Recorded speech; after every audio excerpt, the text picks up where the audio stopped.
नमस्कार मित्रांनो, मी सगळ्यांचं स्वागत करत आहे मुकेश सर चॅनलवर. या चॅनलवर तुम्हाला माहिती आहे मराठीतून शिकवलं जात आहे, पण नक्कीच व्हिडिओ शेअर करा, लाईक करा. ही PDF तुम्हाला मुकेश सर ची जे चॅनलवर शिकवलं जातं याची PDF पाहिजे असेल तर PGMN ॲपवर फ्री स्टडी मटेरियलवर जाऊन ही PDF तुम्ही डाउनलोड करू शकता. ठीक आहे, आणि शिकू शकता. आणि सगळ्या चॅप्टरची PDF आहे, सगळ्या लेक्चरची PDF आहे, निश्चित बघा. चला, आज आपल्याला सुरुवात काय करायचंय? Moment of inertia analog quantity for mass. ठीक आहे, म्हणजे मला असं सांगायचं आहे की तुम्ही जसं की हा मार्कर आहे, सरळ मी फेकला असा, तुम्ही काय मोजणार? याचा मास मोजणार आहे.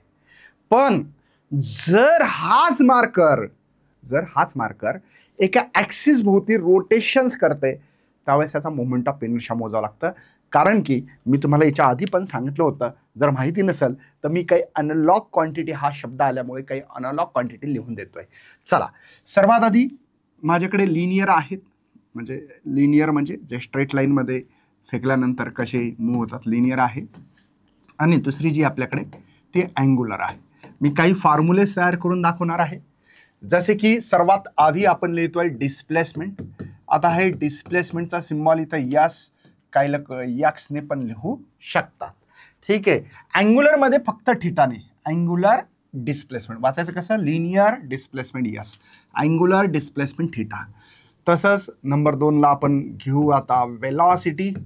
ठीक आहे, वेलॉसिटी लिनियर वेलॉसिटीचा V सिम्बॉल आहे. ठीक आहे, स्पीडचा पण V सिम्बॉल देत आहेत. ठीक आहे, आणि इथे आहे ओमेगा. याचं नाव काय आहे? ओमेगा. ठीक आहे, ओमेगा. थर्ड वन आहे आपल्याकडे आता, तिसरा आहे एक्सेलरेशन. ठीक आहे, एक्सेलरेशन. आणि एक्सेलरेशनचा लिनियर एक्सेलरेशनचा A सिम्बॉल आहे. आणि अँग्युलरचा अल्फा, याचं नाव काय आहे? अल्फा. अल्फा नाव आहे, अल्फा. ठीक आहे, नेक्स्ट इथे तुमच्याकडे आता 4 जे आहे. ओके, झालं. हां, आता मास घेऊ आपण. मास आपण सहसा यमने दाखवतो, पण इथे तुम्हाला याला म्हणायचं मोमेंट ऑफ इनर्शिया. MI म्हणजे मोमेंट ऑफ इनर्शिया म्हणायचं. ठीक आहे, याच्यावरून आपण फॉर्म्युले तयार करू शकतो का? हो, बघा आता आपण काय करू, आता लिनियर मोमेंटम लिहून बघू. ठीक आहे, लिनियर. एक काम करू ना, लिनियर मोमेंटम लिहायची गरजच नाही. इकडे लिनियर आहे, आपल्याला फक्त लिहायचं आहे momentum. Linear momentum P symbol आहे आणि अँग्युलरचा L आहे, हे लक्षात राहू द्या. आता लिनियर मोमेंटमचा फॉर्म्युला माहिती नसेल तर सांगतोय, मास इंटू वेलॉसिटी. हे शिकतोय आपण 9वी 10वी 11वी, आता 12वीत आलो आपण, यायला पाहिजे मास इंटू वेलॉसिटी. बरं, चांगली गोष्ट आहे सर. मग आता आपल्याला अॅनालॉग क्वांटिटीवरून काही फॉर्म्युले तयार करता आले पाहिजे. म्हणजे काही प्रत्येक गोष्ट पाठांतर करणार का आपण? तर नाही, पाठांतर करायची गरज नाही बरं. थोडंसं प्रेझेन्स ऑफ माइंड लागतं फिजिक्समध्ये. आणि असेच प्रकारचे आता इथून समोरचे जे डेरिव्हेशन्स मॅक्स टू मॅक्स मी तुम्हाला काही शॉर्टकट ट्रिक सांगणार आहे. पण त्याच्यासाठी आधी केलेले लेक्चर हे बघणं गरजेचं आहे. आधी केलेले लेक्चर एकदा डेरिव्हेशन्स लिहून पाहणं गरजेचं आहे. फॉर्म्युले पाठ करणं गरजेचं आहे. रिव्हिजन महत्त्वाचं आहे. म्हणजे मला सांगायचं असं की जोपर्यंत तुम्ही फॉर्म्युले पाठ करणार नाही, त्या फॉर्म्युल्याला समजून घेणार नाही, तोपर्यंत काही खरं नाही. बघा, मासच्या जागी अॅनालॉग क्वांटिटी काय लिहिली मी सर? आहे, लिहिली बघा. आणि Vच्या जागी अॅनालॉग क्वांटिटी ओमेगा. झाला का नाही फॉर्म्युला? आणि याचं एक डेरिव्हेशन आहे अक्षरशः. त्या डेरिव्हेशन पण मी समजून सांगणार आहे. I into omega. कळालं? मला वाटतं की समजलं असेल. घ्यायचं समोर. चला, आता आपण आणखीन एक क्वांटिटी घेऊ जी काही आपल्याकडे आहे, फोर्स. आणि फोर्सचा फॉर्म्युला आहे मास इंटू एक्सेलरेशन. MA शिकला असेल तुम्ही कदाचित, अपेक्षा व्यक्त करतो, मास इंटू एक्सेलरेशन. आता फोर्सला अँग्युलरमध्ये टॉर्क म्हणतात. टॉर्क. तुम्ही 4 व्हीलर गाडी जर घेतली असेल, तुमच्या कोणत्याही एखाद्या ओळखीच्या माणसाला त्याला विचारा तुमच्या गाडीचा टॉर्क किती, तर सांगतील तुम्हाला. ठीक आहे, तर टॉर्क लिहितात Fच्या जागी. Mच्या जागी I सर. Aच्या जागी काय लिहिलं सर? अल्फा. झालं का नाही फॉर्म्युला? म्हणजे लिनियर जर तुम्हाला फॉर्म्युले पाठ असतील तर अँग्युलर फॉर्म्युले पाठांतर करायची गरज नाही, पण हे पाठ राहू द्या, तुम्हाला माहिती असलं पाहिजे म्हणून सांगतोय. लक्षात येतंय? उपेक्षा करणं काही हरकत नाही. सातवा तुमच्याकडे फोर्स झाला, मोमेंटम झालं. कायनेटिक एनर्जी घेऊ आपण. चला आता कायनेटिक एनर्जी घेऊ. बघा कायनेटिक एनर्जीचा फॉर्म्युला तुम्ही शिकला असेल है ना, हाफ mv² शिकलाय. ठीक आहे. आता हे ट्रान्सलेशन मोशन आहे, लिनियर ट्रान्सलेशन मोशन. हा फॉर्म्युला कोणाचा आहे? ट्रान्सलेशन. आतापर्यंत फॉर्म्युला शिकला आपण. आता याच्यावरून रोटेशनल, ज्यावेळेस बॉडी रोटेट करते रोटेशनल, तर बघा हाफ. ओके, एमच्या जागी काय करायचंय? आय लिहायचंय. राईट आहे. व्हीच्या जागी काय लिहायचंय? ω². का फॉर्म्युला तयार होत नाही? होतो. कळणं गरजेचं आहे. प्रेझेन्स ऑफ माइंडचा गरज आहे, बाकी काय नाही. मी हे कशाच्या आधारित सांगितलं बरं? लिनियर मला माहिती आहे, तसंच अँग्युलर सुद्धा माहिती आहेत. मी तुम्हाला इथं आणखीन एक म्हणजे सांगितलेलं आहे, पण रिव्हिजन करून देतोय. जर ज्यांना relation between linear displacement angular displacement, linear velocity angular velocity माहिती पाहिजे म्हणून सांगतोय. बघा लिनियर डिस्प्लेसमेंट लिहा यस, अँग्युलर डिस्प्लेसमेंट थिटा लिहा. बघा शब्दाचा मी इथे तुमचे जे काही सिम्बॉल आहेत ते लिहिले. बघा linear displacement S and angular displacement काही नाही, इक्वल टू करून आर लिहा, झाला तुमचं relation. S is equal to R theta. म्हणजे तुम्हाला काही कधी कधी फॉर्म्युले न रट्टा मारता तुम्हाला तुमचं प्रेझेन्स ऑफ माइंड चाललं पाहिजे, हाय का नाही बाबा. चला बघा वेलॉसिटी. बघा linear velocity V, angular velocity omega. लिहिला. बघा रिलेशन बिटवीन लिनियर व्हेलॉसिटीचे symbol V and angular velocity काहीच नाही, इक्वल टू करून आर लिहा, संपला विषय. लक्षात येतं? Relation between linear acceleration and angular acceleration equal to करून आर लिहा, संपला विषय. हे तुम्हाला समजलं पाहिजे. रिलेशन कसे तयार करायचे कसे नाही, हे मी तुम्हाला एक प्रकारचं रिव्हिजनच होत आहे असं समजून चला.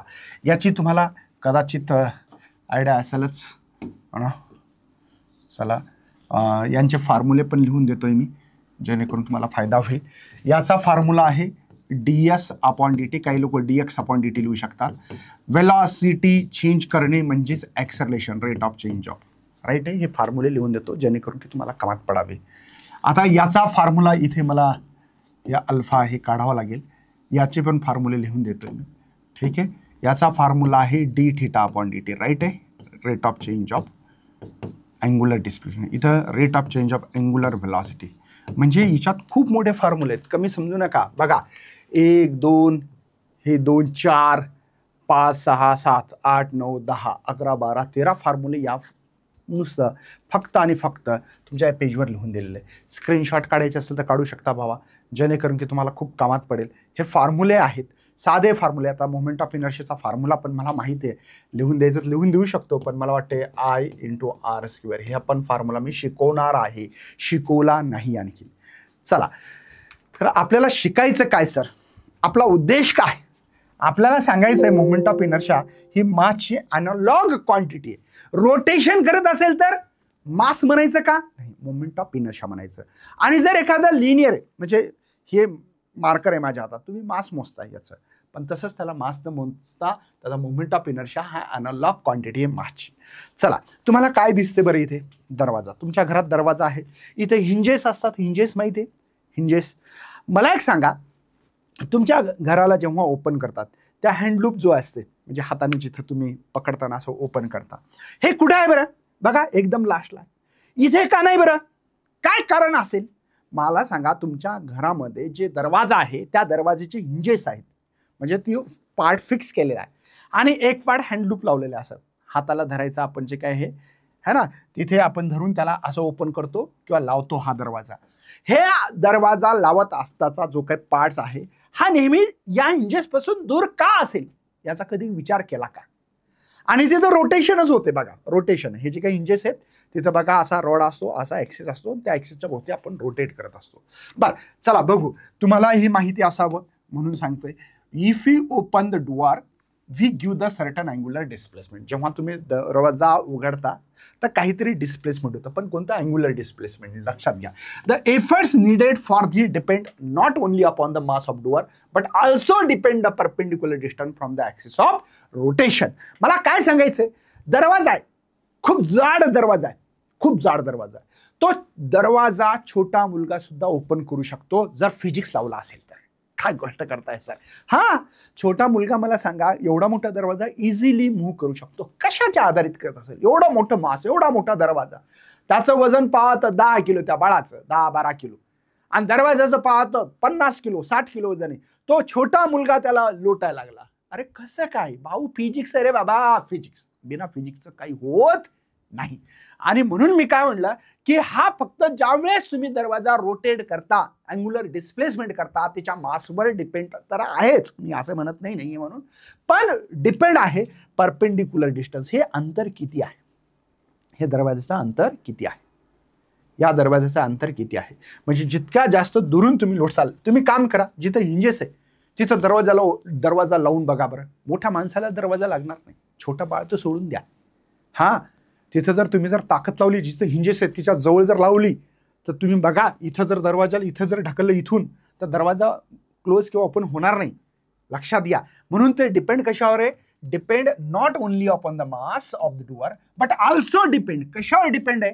परपेंडिक्युलर डिस्टन्स किती आहे. हे जे ऍक्सिस, याला ऍक्सिस म्हणू आपण, या ऍक्सिस पासून हे अंतर बघा. इथं मला दरवाजा खोला लागेल, ऍक्सिस ऑफ रोटेशन.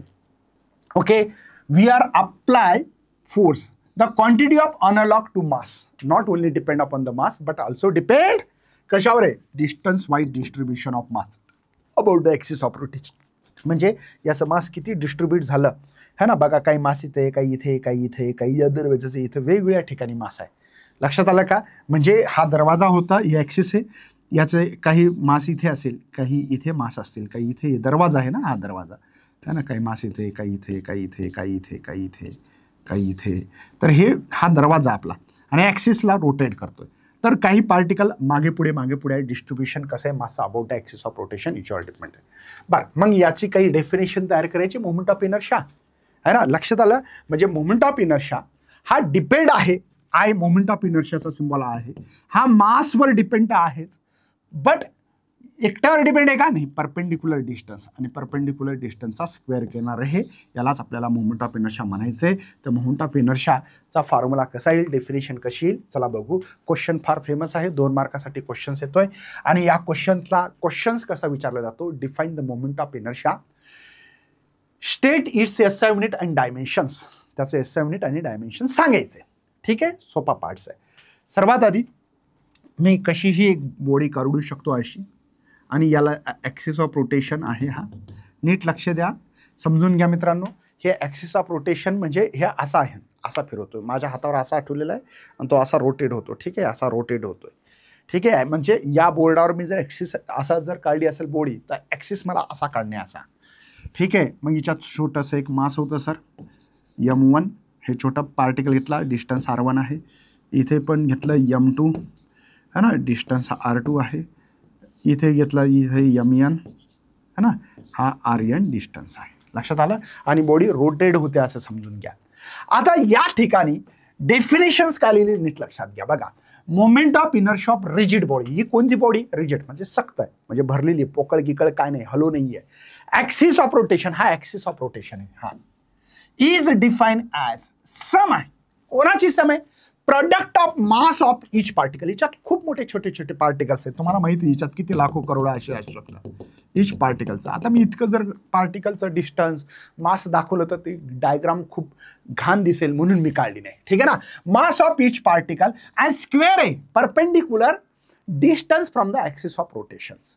म्हणजे I is the moment of inertia. बघा, M1 पहिला पार्टिकलचा मास, त्याचा अंतर आहे R1 स्क्वेअर. कळालं.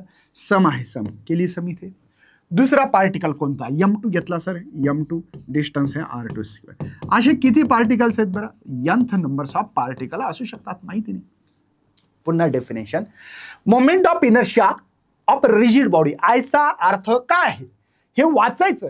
ज्यांना वाचून न्यूमेरिकल मध्ये लिहिता येतं, किंवा हे न्यूमेरिकल या डेरिव्हेशन टाईप जे काही इक्वेशन म्हणायचं म्हणा तुम्ही, त्याला वाचून, याला वाचून हे स्टेटमेंट लिहा, किंवा याला वाचून स्टेटमेंटचं तुम्हाला न्यूमेरिकल फॉर्ममध्ये लिहिता आलं पाहिजे. म्हणून बघा, आय काय आहे? Moment of inertia of rigid body about a given axis of rotation equal to ला इज डिफाईन ॲज म्हणायचं. सम दिसतात बघा, सम आहे. सम ऑफ, समच्या आतमध्ये काय? प्रोडक्ट आहे. कोणाचा product? Mass of each particle म्हणजे M1 M2 M3 M4 dash M इच है ना, आणि स्क्वेअर आहे perpendicular distance of axis from rotation है ना, perpendicular distance from the axis of rotation त्याला तुम्हाला मोमेंट ऑफ इनर्शिया असं म्हणता येईल. मग याला साध्या भाषेत आणखीन असं पण लिहितात काही लोक बघा, समेशन म्हणजे ऍड जे केले I is equal to 1 to n. याचा अर्थ काय सर, फर्स्ट पार्टिकल पासून ते nth पार्टिकल पर्यंत घ्यायचंय आणि इथे लिहितो मी MI/RI². आय काय इंटिजर नंबर मोमेंट ऑफ इनर्शियाचा याचा अर्थ हा आहे. आणि साध्या भाषेतच लिहायचं झालं तर सिंपल mR² लिहू शकता. M म्हणजे मास आणि R is the perpendicular distance कुठून पण ॲक्सिस ऑफ रोटेशन. डेफिनेशन्स कळाली, त्यांना कळाली नसेल पुन्हा एकदा. Moment of inertia of rigid body about A given axis of rotation is define as काय आहे, सम आहे आणि प्रोडक्ट आहे मास of each particle and square of perpendicular distance from the axis of rotation. ठीक आहे. आता याचा SI युनिट क्वेश्चन विचारला आणि डायमेन्शन विचारलं बघा. SI युनिट मला सांगा, मास आहे, मास कशात मोजतो आपण, kg मध्ये. आर काय, डिस्टन्स म्हणजे मीटरचा स्क्वेअर. CGS युनिट कधी कधी CGS युनिट विचारल्या जाऊ शकतात. इथं ग्राम है ना, सेंटीमीटर स्क्वेअर. आणि डायमेन्शन जर काढतो म्हटलं मोमेंट ऑफ इनर्शियाचे तर इथं लिहायचं असतं LMT. ठीक आहे. लेंथ म्हणजे मीटर L2 आहे. मास म्हणजे किलोग्राम 1. टाइम दिसतो का नाही म्हणजे हे त्याचे डायमेन्शन. 2 मार्कासाठी जर प्रश्न आला तर डेफिनेशनला स्पेशल 1 मार्क आहे. ठीक आहे. किंवा कधी कधी डिफाईन विचारलं म्हणजे डायमेन्शनला SI युनिटला अर्धा मार्क आणि डायमेन्शनला कधी कधी याला अर्धा मार्क देतात, एक्सप्लेनेशन हे सगळ्याला अर्धा मार्क देतात, असं पण डिस्ट्रीब्युशन केलं जातं. ठीक आहे. डिपेंड अपॉन द क्वेश्चन कसा विचारला, प्रश्न कसा विचारला याच्यावर सगळं काही डिपेंड आहे. 2 मार्काचा प्रश्न आहे. साधं पहिल्यांदा डेफिनेशन हे लिहायचं, SI युनिट त्याचे जे काय असतील आणि डायमेन्शन्स. चला समोर जाऊ. वेगवेगळ्या बॉडीचे वेगळे मोमेंट ऑफ इनर्शिया आहेत. आपल्या इथे डेरिव्हेशन्स काढायचं नाही, त्याला डिराईव्ह करायचं नाही. एक्का दुक्काच आहे फक्त. मला वाटते डिस्कचा मोमेंट ऑफ इनर्शिया उद्याच्या सेशनमध्ये मी काढून देईल. पण इथे वेगवेगळ्या बॉडीचा कसा असतो मोमेंट ऑफ इनर्शिया हे फक्त मला सांगून समोर जायचं आहे. आपण नंतर शिकणार आहात. हे कोण आहे, डिस्कचा मोमेंट ऑफ इनर्शिया 1/2 mR² असतो. हा सॉलिड स्पियर, सॉलिड हे डिस्क आहे, लक्षात घ्या. हे डिस्क आहे, डिस्कचा mR²/2 आहे. जर सेंटरपासून ॲक्सिस पास होत असेल, हे सेंटरपासून ॲक्सिस पास झाले आणि ही बॉडी रोटेट करत असेल तर हे सॉलिड स्पियर आहे. हे कोण आहे, सॉलिड स्पियर आहे. त्याचा आहे 2/5 mR². हा रॉड आहे, रॉड आहे. रॉडच्या सेंटरमधून ॲक्सिस पास होत होतं mL²/12 म्हणू शकता. एक रिंग घेतली, रिंग कळतं तुम्हाला बघा, हे रोटेट होत आहे. mR² हे रिंग आहे, रिंग. हा हॉलो स्पियर आहे, आणि हॉलो स्पियरचा मोमेंट ऑफ इनर्शिया 2/3 mR² आहे. हा रॉडच आहे पण 1 एंड पासून जर रोटेट होत असेल तर mL²/3 असतो. बघा सेंटरपासून होते तर mL²/12 आहे, आणि जर 1 एंड पासून असेल तर mL²/3 आहे, किंवा 1/3 पण म्हणू शकता. आपला उद्देश आहे kinetic energy of rotating body. जर एखादी बॉडी रोटेट करत असेल, 2 मार्क कधी कधी 3 मार्काला पण क्वेश्चन्स आलेला आहे. सांगतो कसं येतं काय येतं सगळं सांगेल, आणि शॉर्टकट तरीका पण सांगणार आहे. काही विषय घ्यायचा नाही, टेन्शन घ्यायचं नाही. Derive the expression for kinetic energy of body rotating with uniform angular speed. Angular speed uniform आहे. तुम्हाला रोटेटिंग, मी काय म्हटलं, तुम्हाला कायनेटिक एनर्जी ट्रान्सलेशन माहिती आहे सगळ्यांना. बघा हा फॉर्म्युला सगळ्यांना माहिती आहे ना, ट्रान्सलेशनचा फॉर्म्युला हा माहिती आहे. मी शॉर्टकट तरीका काय सांगितला, जर तुम्हाला रोटेट करायचं असेल तर मी काय म्हटलं 1/2. एमच्या जागी काय, आय अनोलॉग क्वांटिटी, व्हीच्या जागी काय, ω², हे सांगितलं मी. ओके, म्हणजे फॉर्म्युला तुम्हाला माहित झाला. कायनेटिक एनर्जी ऑफ रोटेटिंग बॉडीचा फॉर्म्युला माहिती झाला, डायरेक्ट माहित झाला. Okay sir. आता एक शॉर्टकट तरीका सांगतो या डेरिव्हेशनचा, नंतर डेरिव्हेशन चालू करतोय. आता शॉर्टकट तरीका म्हणजे काय असं सर सांगतोय बघा. तुम्हाला सगळ्यांना माहिती आहे की कायनेटिक एनर्जीला ई लिहू शकतो मी. फॉर्म्युला आहे सर ½ mv². माहिती असेल कदाचित हा. आता व्हीचं रिलेशन माहिती पाहिजे ओमेगा सोबत. आताच मी सांगितलं relation between linear velocity angular velocity. भावा हे करावं लागेल. आता मी किती करून देणार आहे तुम्हाला बघा. मी इथं रिलेशन दिलेलं आहे. Linear displacement angular displacement S is equal to R theta. Linear velocity angular velocity V is equal to R omega. Linear acceleration angular acceleration A is equal to R alpha. हे जर तुम्हाला माहिती नसेल तर तुम्ही कसं शिकणार आहे भाऊ. तर प्लीज अभ्यास करणं गरजेचं आहे. बघा शॉर्टकट तरीका नंतर मी सांगणार आहे. हे कळालं. ओके सर इथे मी टाकून देऊ का मग 1/2 m. बघा व्हीच्या जागी आर स्क्वेअर ओमेगा स्क्वेअर. कळतं का बाबा. बाबा कळतं का बाबा. 1/2 mv square kinetic energy of translation मोशनचा फॉर्म्युला होता. मग V is equal to R omega माहिती होतं म्हणून 1/2 m ॲज इट इज. व्हीच्या जागी आर ओमेगा पण व्हीचा स्क्वेअर म्हणून याचा स्क्वेअर. आता तू इतका नादान तर नाही ना बाबा. बावड्या बघ याला एम आर स्क्वेअरला आयले येतात. मोमेंट ऑफ इनर्शियाचा फॉर्म्युला आता असलेला M R square omega square. झालं की नाही. हे शॉर्टकट डेरिवेशन्स आहे हे कळण्यासाठी. आता मी शिकवतोय त्याच्यावर तुमचं स्टेप बाय स्टेप लक्ष आहे का हे मी इथं मिटवतोय. तुम्हाला जर स्क्रीनशॉट काढायचं तर काढू शकता आणि मी माझ्या ॲज पर क्वेश्चनच्या हिशोबाने चालणार आहे. ठीक आहे काही प्रॉब्लेम नाही आहे. तुम्हाला हे बॉडी यन पार्टिकल असे काढू शकता. कसेही काढू शकता. मी जसं पहिली काढलेली डायग्राम अशीही काढायचं तर काढू शकता. बघा हे असं काढू शकता. मी असं काढलं होतं काहीच फरक नाही पडत. R1 M1 है ना. इथे आहे M2 R2 राईट आहे. आणि इथं पार्टिकल्स आहे MN RN आणि हे मोमेंट ऑफ इनर्शिया आपल्याला काढायचा ओमेगा सॉरी अँग्युलर व्हेलॉसिटी. ठीक आहे समजतं. आता नीट लक्ष द्या. त्याला फेकता येतं ज्याला फेकता येतं त्यांच्या अर्धे मार्क पक्के. डायग्रामला काही नियम नाही. अशी काढा फक्त डायग्राम दिसली पाहिजे. ॲक्सिस ऑफ रोटेशन दिसलं पाहिजे. मास ऑफ पार्टिकल त्याचं परपेंडिक्युलर डिस्टन्स दिसलं पाहिजे. बस 8 एवढीच आहे. बरं चला क्वेश्चन नीट वाचला असेलच.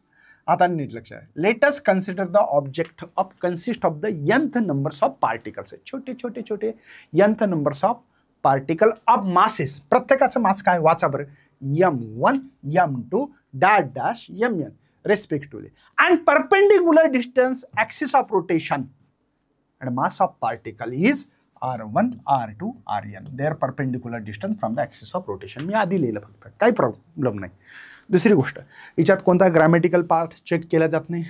याच्यात कोणत्याही प्रकारचं तुम्हाला काहीही त्रास दिला जात नाही. काही टेन्शन घेण्याची गरज नाही. चला as the object of rotate all this particle performing UCM. सगळे पार्टिकल काय करतात UCM युनिफॉर्म सर्क्युलर मोशनने मूव्ह करतात. Same angular velocity V but with the different linear velocity V है. म्हणजे लिनियर अँग्युलर व्हेलॉसिटी कॉन्स्टंट असते. का बरं. ॲक्सियल व्हेक्टर म्हणजे ज्या ज्या व्हेक्टरला ॲक्सिसने दाखवतात ते कॉन्स्टंट असतात. कोण थिटा ओमेगा अल्फा हे ॲक्सिसच्या अलॉंग दाखवले जातात.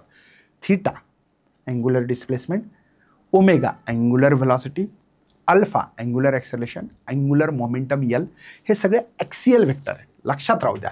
ठीक आहे मला वाटतं की सगळ्यांना समजलंच असेल. आता इथे लिनियर व्हेलॉसिटी डिफरंट आहेत असं म्हटलंय म्हणून मी इथं दाखवू शकतो V1 is equal to R1 omega. दुसरा V2 is equal to R2 omega. Sir omega 1 omega 2 का नाही बरं. कारण की ॲक्सियल व्हेक्टर आहे ते आणि याला कॉन्स्टंट लिहिल्यामुळे VN असं लिहू शकतो. आता तर RN ओमेगा चालेल. Kinetic energy of first particle नीट लक्ष द्या. कायनेटिक एनर्जी ऑफ फर्स्ट पार्टिकलची कायनेटिक एनर्जी सांगायची. त्याला E1 म्हणा. फॉर्म्युला आहे हाफ M1 V1 स्क्वेअर. तर काय येईल बरं मित्रांनो हाफ इथं M1 V1चा R1 स्क्वेअर ओमेगा स्क्वेअर. काय डाऊट आहे भाऊ.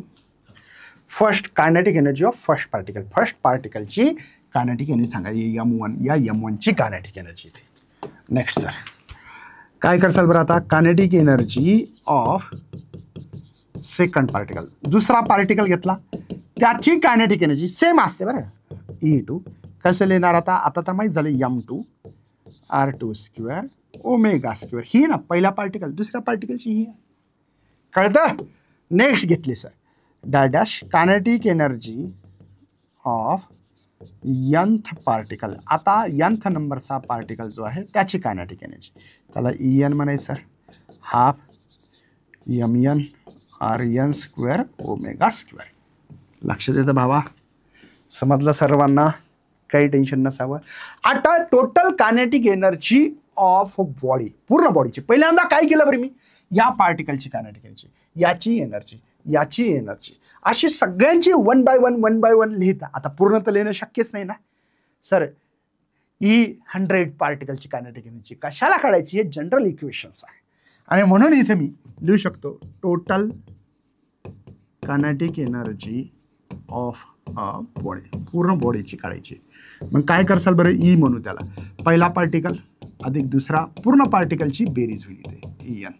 तर E इज इक्वल टू, नीट लक्ष द्या, E1ची व्हॅल्यू बघा ही आहे, E2ची ही आहे, En ची ही आहे. म्हणून माहिती नाही असं नाही आहे, सगळं माहिती आहे. 1/2 m1 r1 square omega square, इथं E2ची m2 r2 square omega square dash 1/2 mn rn square omega square. काय डाऊट आहे, कोण कॉमन निघणार आहे, कोण कॉमन निघणार आहे, मला वाटतं E is equal to half common काढू आपण आणि ओमेगा पण कॉमन काढू. बघा m1 r1 square m2 r2 square dash mn rn square omega square. Right आहे. हे ब्रॅकेटला काय म्हणायचं माहिती आहे तुम्हाला, m1 r1 बट असं लिहायला पाहिजे, बट सगळ्यांना माहिती आहे. m2 r2 square mn rn square summation i is equal to 1 to n mi ri square. Right आहे. आणि यालाच आपण काय म्हणतोय, आय पण म्हणतोय. करेक्ट आहे. म्हणजेच इथं लिहू शकता तुम्ही E is equal to 1/2 half तर आहे, याला काय म्हणायचं आपलं ठरलं, आय आणि ओमेगा स्क्वेअर. ही कायनेटिक एनर्जी ऑफ रोटेटिंग बॉडीचा तुम्हाला फॉर्म्युला भेटला.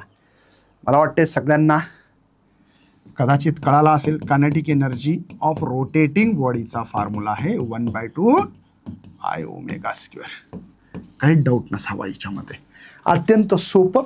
फक्त बघा, पहिला पार्टिकल, दुसरा पार्टिकल, तिसरा, ठीक आहे. फॉर्म्युला तो 1/2 m1 r1 square omega square m2 r2 square है ना, ओमेगा स्क्वेअर फक्त nth लावायचं, सगळ्यांना ॲड केली, कॉमन काढायचं. आपल्याला याचा फॉर्म्युला माहिती आहे ब्रॅकेटमधल्याचा, आय आहे मोमेंट ऑफ इनर्शिया, आणि फॉर्म्युला लिहून तुमचा इथं वाइंडअप केलेला आहे. याच्या व्यतिरिक्त तुम्हाला काही गोष्टी जर माहिती पाहिजेच असतील तर तुम्हाला सांगतोय, याच्यातून तुम्हाला काही, हा 3 मार्काचा क्वेश्चन्स आहे. बघा मार्क कसे डिस्ट्रीब्युशन होतात, इकडे लिहितो. हाफ मार्क आहे फेकॉलॉजी, ज्याला फेकता येतं चांगलं त्यांच्यासाठी हाफ मार्क, ठीक आहे. तुम्ही हे रिलेशन्स लिहिलं त्याला हाफ मार्क आहे. हा फॉर्म्युला आधा मार्क आहे. नंतर टोटल काढला आधा मार्क आहे, ठीक आहे. म्हणजे 1 2 हे तुम्हाला आधा मार्क. आणि डायग्राम, कधी कधी डायग्रामला मार्क नाही तिच्यात, काय साधी डायग्राम आहे, 3 मार्काचा क्वेश्चन असू शकतो हा, ठीक आहे. याच्यावरून फॉर्म्युले बनवता येतात का सर? हो. आत्ताच आपण शिकलोय की kinetic energy is equal to 1/2 I omega square. याला ई म्हणतो, कायनेटिक एनर्जी समजून घ्या 1/2.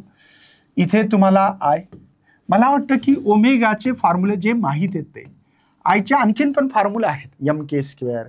कोणाचा मोमेंट ऑफ इनर्शिया, रिंगचा असेल तर mr स्क्वेअर, डिस्कचा असेल तर mr स्क्वेअर बाय 2, सॉलिड स्पिअरचा 2/5 mr स्क्वेअर. म्हणजे हे डिपेंड करतात. हे नंतर फॉर्म्युले आणखीन डिटेलमध्ये जाऊ शकतात. आता सध्या आम्ही फक्त जे माहिती ते सांगतो, जे तुम्हाला आत्तापर्यंत शिकवलं 2πn चा स्क्वेअर आहे. म्हणजे कायनेटिक एनर्जी 1/2 जर फ्रिक्वेन्सी दिली असेल तर 4π स्क्वेअर n स्क्वेअर असा वापरू शकता. किंवा ओमेगा इज इक्वल टू जर पिरियड दिला असेल, रोटेशन, एक कम्प्लीट रोटेशन करण्यासाठी लागणारा वेळ दिला असेल, तर हाच फॉर्म्युला तुम्हाला असा लिहू शकता 1/2 आय बघा 2π अपॉन टी ओमेगाचा स्क्वेअर. बघा हे ओमेगाची व्हॅल्यू पुटअप केली 1/2 आय, इथे 4π स्क्वेअर आणि हा टी स्क्वेअर. मला वाटतं अत्यंत सोप्या भाषेत सांगण्याचा माझा प्रयत्न चालू आहे आणि तुम्ही पण साध्या भाषेत समजून घेत असाल अशी अपेक्षा व्यक्त करायला काय हरकत नाही, ठीक आहे ना. ओके, जायचं समोर मित्रांनो. चला, काही प्रश्न आहेत, क्वेश्चन्स आहेत हे क्वेश्चन्स तुम्हाला साध्या भाषेत सांगण्याचा प्रयत्न चालू आहे, बाकी दुसरा काही नाही. बघा, गिव्हन डेटा जेव्हा न्यूमेरिकल येतं बोर्डामध्ये तेव्हा गिव्हन डेटा असा शब्द लिहायचा. गिव्हन डेटाला मार्क असतात का? तर बिलकुल नसतात, 0 मार्क आहेत. तुम्हाला फॉर्म्युला कशाला मार्क आहेत ते मी सांगणार आहे. एक फ्लाय व्हील आहे ज्याचं मास आहे आपल्याकडे बघा 2 kg आणि त्याचं रेडियस ऑफ गायरेशन घेतलं. अरे भगवान, आता इथं तर के घेतलं भावा. चालेल, मी रेडियस ऑफ गायरेशन थोडक्यात इथं सांगतो, नंतर आपल्याला त्याचा कॉन्सेप्ट घ्यायचा आहे. ॲक्च्युली इथं रेडियस ऑफ गायरेशन सांगणं चुकीचं होईल, पण ठीक आहे. रेडियस ऑफ गायरेशन एक एवढा माझ्यासाठी फॉर्म्युला घेऊन टाका की आय जसं mr² घेतलं तसं mk², आणि हा के जे आहे k² जर घेतला तर तुम्हाला I/m भेटेल, आणि k √I/m भेटेल. हा जो काही k आहे हा रेडियस ऑफ गायरेशन आहे. Radius of gyration. आता रेडियस ऑफ गायरेशन काय असतं हे नंतर शिकवणार आहे मी. थोडक्यात जर असं सांगून देतो रेडियस ऑफ गायरेशन काय. बघा, I mk² घ्यायचं. k is the radius of gyration, आणि त्याचं SI युनिट पण मीटर, CGS युनिट सेंटीमीटर आहे, डायमेन्शन L1 आहे. आता रेडियस ऑफ गायरेशन काय असतं, समजा मी एक रिंग घेतली मित्रांनो, एक अशी रिंग घेतली, त्या रिंगच्या सेंटरमधून ॲक्सिस पास केला, आणि याचा जेव्हा रोटेट होते त्याचा मोमेंट ऑफ इनर्शियाचा फॉर्म्युला mr². आपण शिकणार आहात mr². समजा मी कॅल्क्युलेशन्स केले आणि बघितलं मी 20 kg मीटर² असा त्याचा रेडियस ऑफ गायरेशन भेटला. मग ही एक रिंग घेतली, या रिंगला मी काय केलं, हातोडा घेतला लोहारचा आणि त्याला एक बारीक छोटीशी गोटी केली. गोटी खेळली असेल ना, है ना, गोटी खेळली, ती गोटी बनवली, आणि हे गोटी बनवल्यानंतर एक दोरा बांधला की जो की मासलेस आहे असं मानून चालू. मी ॲक्सिस इथं ठेवलं आणि याला असं रोटेट करून पाहिलं. ही रिंग आहे, या रिंगचं छोटंसं मास तयार करून याला रोटेट केलं, तर मी बघितलं की सर याचा मोमेंट ऑफ इनर्शिया मला 10 kg मीटर² भेटते. मी म्हटलं किती अंतर आहे, ते अंतर आहे 2 सेंटीमीटर ठेवलं. मी म्हणलं यार मला अंतर वाढवलं तर कदाचित मोमेंट ऑफ इनर्शिया जो काही त्याचा तो भेटेल बरोबर. मग मी काय केलं, थोडंसं आणखीन अंतर वाढवलं, इथं ठेवलं आणि आता रोटेट करून पाहिलं. आता याचा मोमेंट ऑफ इनर्शिया मला 20 kg मीटर². पहिला किती होता 20, आता किती 20. आता काय केलं मी, छोटासा मास तयार केला, त्याला एका दोरीनं बांधला ॲक्सिसला आणि असं गोल गोल फिरवलं. मग ह्या अंतर किती होतं, तर मी बघितलं की 5 सेंटीमीटर अंतर झाल्यानंतर मला मोमेंट ऑफ इनर्शिया पहिला एवढा मिळाला.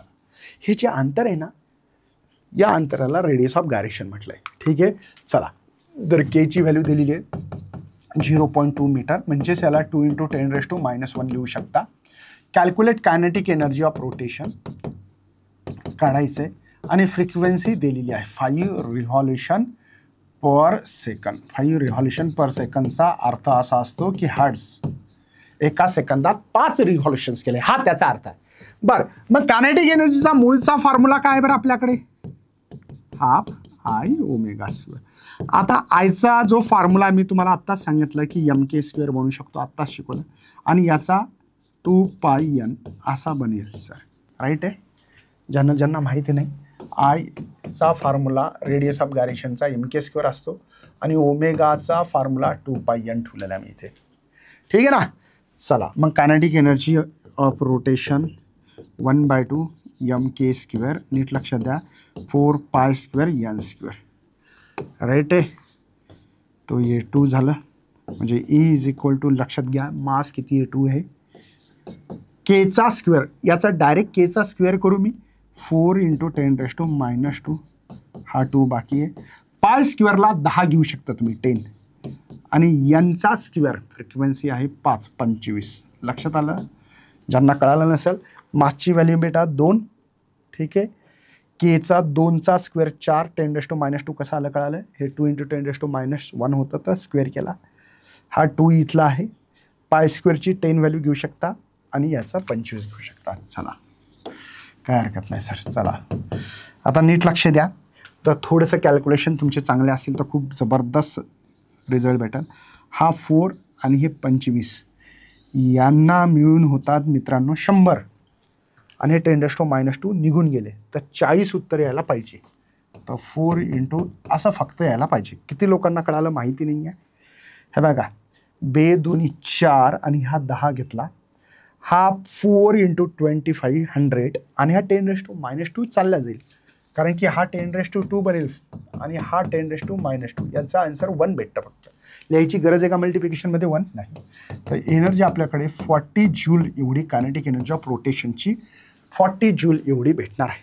आता काही मुलांना प्रश्न पडतो की सर याचं उत्तर कसं लिहायचं, म्हणजे कशाचे मार्क आहेत? तुम्ही म्हणतात हा याचे मार्क नाही आहे, हे गिव्हन डेटा आहे मित्रांनो, आणि या गिव्हन डेटाला कोणत्याही प्रकारचे मार्क नाही आहेत. मार्क कशाला आहेत? फॉर्म्युला आधा मार्क, व्हॅल्यू पुटअप केली आधा मार्क, आन्सर लिहिला आणि युनिट लिहिले 1 मार्क, असे 2 मार्काला हा प्रश्न भेटतो. ठीक आहे, बी सेशनमध्ये येत असतो. नेक्स्ट आहे क्वेश्चन्स आपल्याकडे, kinetic energy of uniform rotating disc, kinetic energy of rotational rotating बॉडीचा आहे. गिव्हन डेटा लिहायला सर, गिव्हन डेटा लिहा, हा गिव्हन डेटा.